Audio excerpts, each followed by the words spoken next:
Depois de 8 meses como governador em exercício do estado do Rio de Janeiro, Cláudio Castro foi empossado no cargo em definitivo na manhã deste sábado, 1º de maio, em cerimônia realizada na Assembleia Legislativa do Estado, presidida pelo deputado André Siciliano, presidente da Casa. À tarde, no Palácio Guanabara, na sede do governo, ao lado da primeira-dama e dos filhos, Castro passou em revista a guarda de honra. Em seguida, no jardim do palácio, Castro ascendeu ao cargo de governador.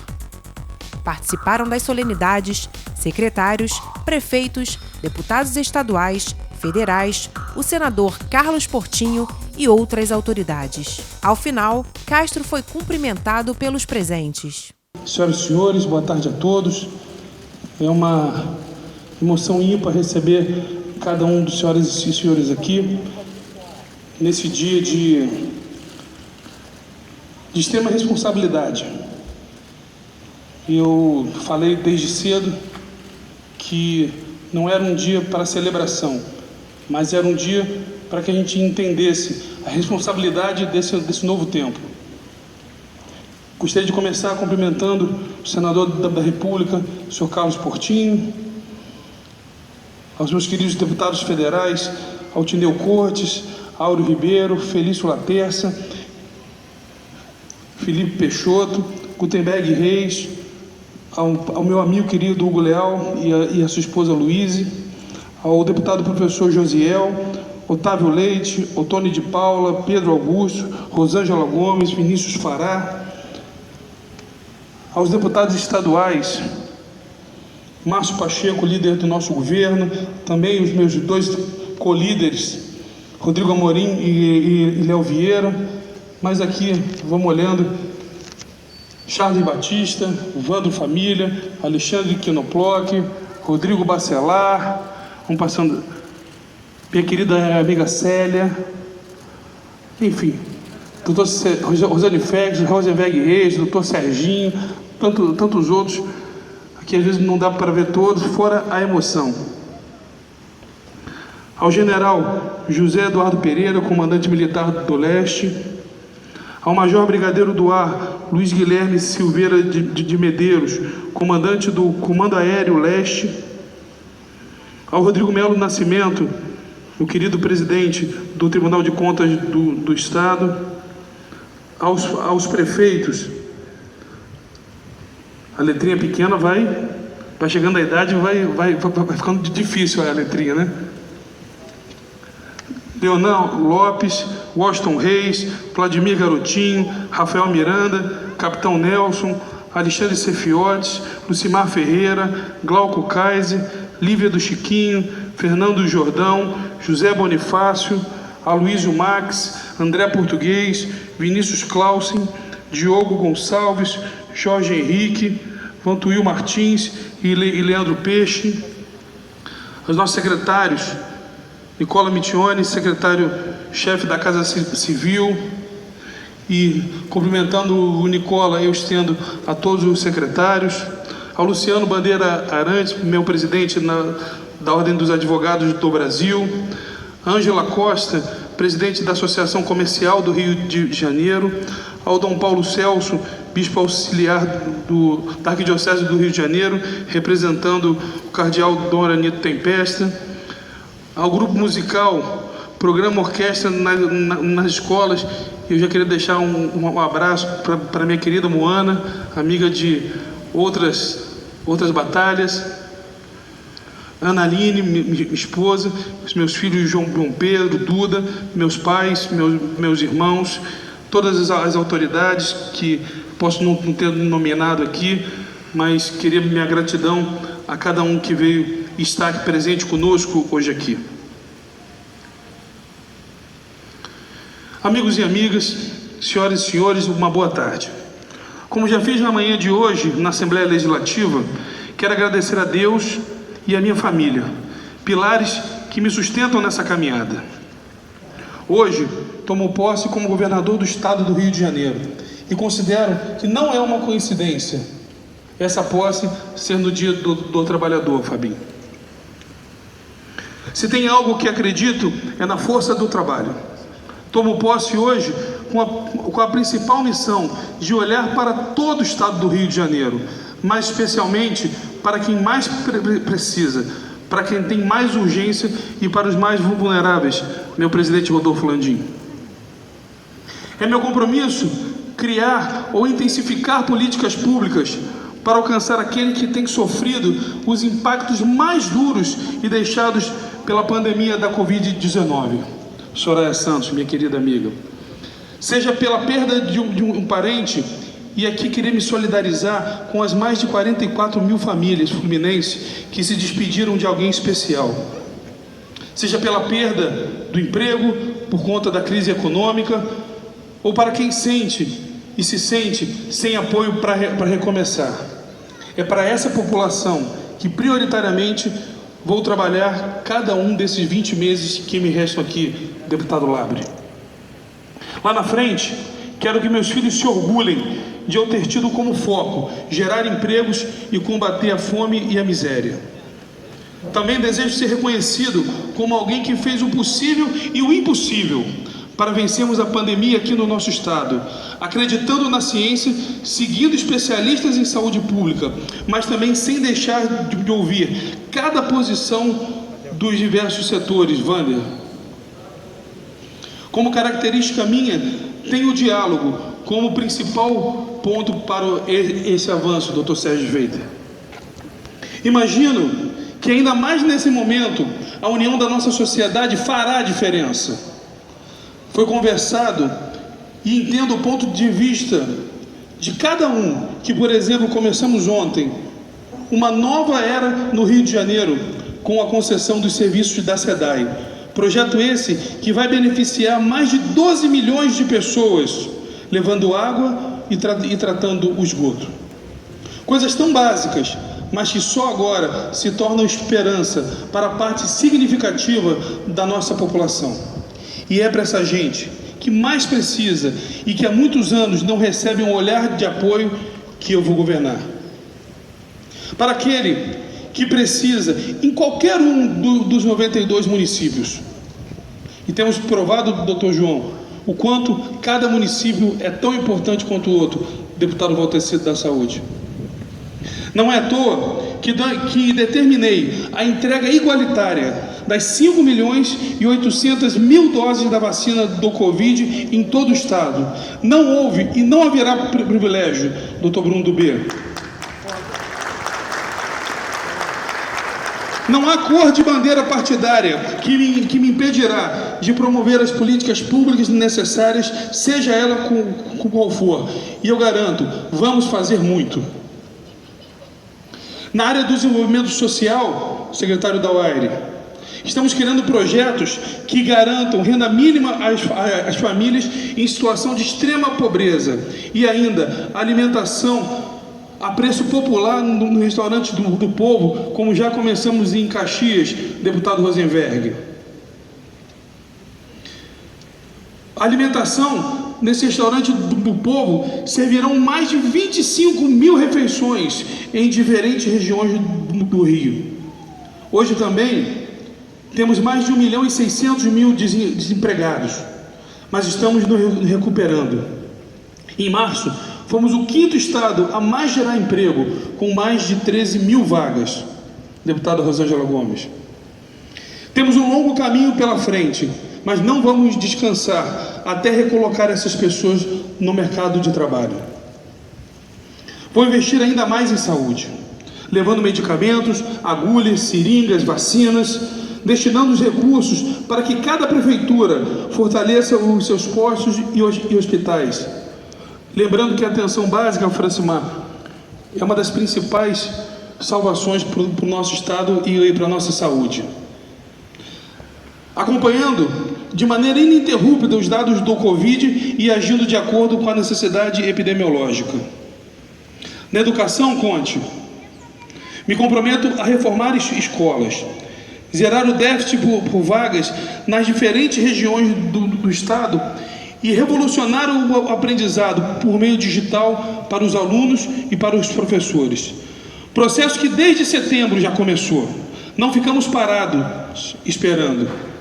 Em poucos meses, criamos diversos projetos que deram oportunidade às aulas virtuais acontecerem em um ambiente transformador, fazendo com cerca de 500 mil alunos, já no dia de hoje, estejam conectados à plataforma que nós criamos. Também, ponto forte do meu governo, Dr. Alan Turnovski, vou continuar enfraquecendo as milícias, reduzindo as taxas de crime, e buscando cada vez mais uma polícia que preserve a vida, sobretudo a dos nossos bravos e guerreiros policiais. Uma polícia que atue com inteligência, que seja próxima ao cidadão. Vamos criar uma polícia de proximidade, que também atue nos bairros, não apenas em áreas comerciais e turísticas. Um policial que seja próximo ao povo. Ampliar o programa Segurança em 30% também é minha meta. E vejo que a minha ideia de segurança já está dando certo. Em março, a taxa de homicídios caiu 16%. É o menor valor para o mês desde o início da série histórica em 1991. E esse é um dado que temos que celebrar muito. Além disso, criamos em outubro uma força-tarefa para combater a milícia, resultando em mais de 600 prisões e retirando R$1,5 bilhão de reais da mão desses criminosos. O arco metropolitano também será uma via efetiva e não sofrerá mais com as cenas frequentes de violência, impactando os negócios, sobretudo em quedas de roubo de carga. E por falar em negócios, na economia, a realização do leilão ontem trará um enorme ganho em segurança jurídica e geração de empregos. E eu queria muito agradecer o deputado Alexandre Freitas por ontem ter tido uma participação tão importante com a ação que garantiu o leilão. Muito obrigado ao senhor e à deputada Baltazar. Além disso, iremos também ampliar o asfaltamento das estradas, possibilitando melhor escoamento dos nossos produtos e diminuindo o custo de investir no Rio. Investir em infraestrutura é investir sim em emprego, é investir sim em desenvolvimento, e investir sim no social. Não há um projeto social tão importante quanto o emprego digno para as pessoas. Já que foi, né? Deixa aí tudo. Agora que estamos diante da adesão do novo regime de recuperação, teremos 10 anos para nos reorganizarmos, colocarmos a casa em ordem e enfrentarmos os nossos enormes desafios sociais e econômicos. Um governo austero, eficiente e transparente é um compromisso que tenho, não conosco aqui, mas com o futuro. Com o futuro de crianças igual os meus filhos que estão hoje aqui. É para eles que temos que trabalhar. Este é, meus amigos, portanto, um momento de mudança para o Rio. Momento de olharmos novamente com esperança. Não temos tempo a perder mais. É hora de fazermos um pacto para a reconstrução de nosso Estado. Hoje, na Assembleia Legislativa, usei muito a palavra diálogo. Diálogo que infelizmente, nem todos querem que nós tenhamos, deputado Jorge Felipe. Infelizmente, dialogar nos dias de hoje tem parecido que nós estamos até cometendo um crime quando dialogamos com aquele que o outro não gosta. A palavra diálogo, ela não tem coloração partidária, ela não tem bandeira política e nem ideológica. Aquele que quer dialogar tem que dialogar com todos, independente se aquela pessoa concorda ou não, ou se eu gosto ou não daquela pessoa. Hoje pela manhã, e registro isso com muito carinho, recebi uma ligação da deputada Renata Souza e atendi ao telefone. E ela desejava um bom governo e que nós pudéssemos ter o diálogo. E eu disse para ela: deputada, eu sei que a senhora é uma deputada de oposição e assim o será sempre, mas conte sempre com diálogo, porque senão não é diálogo. Se nós só conversamos com aqueles que pensam igual a nós, isso simplesmente é um monólogo, não é um diálogo. Queremos que tudo nesse Estado seja feito com seriedade, transparência, legalidade e de forma unida. Desde 28 de agosto, estamos melhorando as estruturas de controle interno, as estruturas de compliance, deputado Altineu. Criei a Secretaria de Justiça exatamente para que a gente possa não deixar que erros do passado voltem a acontecer. O nosso Estado, infelizmente hoje, ainda é a genia do Brasil. Ainda é um Estado visto com desconfiança. Mas ontem, no leilão da SEDAI, ficou demonstrado que nós podemos dar a volta por cima. Mais de 100% de ágio é a prova de que nós hoje estamos no caminho correto. Um leilão feito sem nenhum direcionamento. Um leilão onde enxergamos propostas totalmente diferentes. E isso não é à toa. Quando se tem propostas tão diferentes, quer dizer que o mercado não se organizou. Porque o governo respeitou a transparência e a seriedade. E esse é o nosso compromisso. O compromisso de levar um governo sério, austero, transparente e ético. Para que aquelas pessoas que mais precisam e que são o nosso verdadeiro motivo de estarmos aqui, possam ser beneficiados, que é a população mais pobre do nosso Estado. Enquanto cada pessoa do interior, da Baixada, de Cabo Frio, Bonifácio, de Angra dos Reis, de Duque de Caxias, de São João, não for tratada igual a outra, não for tratada com o mesmo respeito, não tiver a mesma oportunidade, nós não descansaremos. E esse é o nosso compromisso. E eu peço aqui aos nobres deputados estaduais, tivemos uma semana muito difícil e teremos outras.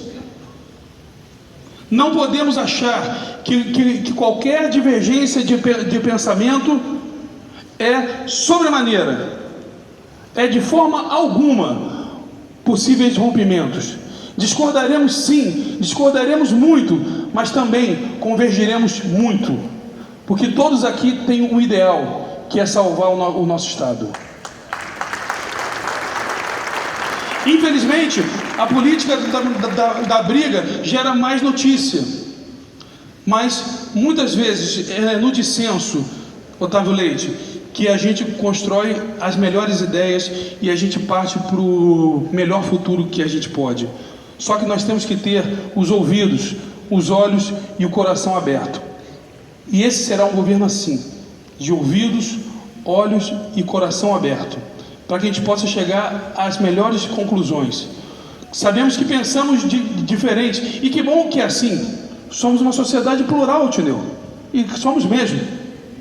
Mas, acima de tudo, há de se ter respeito, e há de se ter uma meta comum, que é o crescimento do nosso Estado. Que Deus possa nos abençoar muito, e eu conto com a ajuda de cada um aqui, porque eu reitero, o governador desse Estado não é maior que nenhum prefeito, que nenhum deputado, que nenhum vereador ou que ninguém da sociedade civil. Nós estamos juntos nessa batalha. O nosso inimigo não é o outro. Hoje nós temos um grande inimigo, que é esse vírus. Hoje nós temos outro grande inimigo, que é a fome. Eu tenho dito que precisamos dar 2 vacinas. Essa do braço e a outra contra a miséria e a fome. E eu só vou descansar quando toda a nossa população estiver duplamente vacinada contra o Covid e contra a fome. Muito obrigado e que Deus nos abençoe sempre.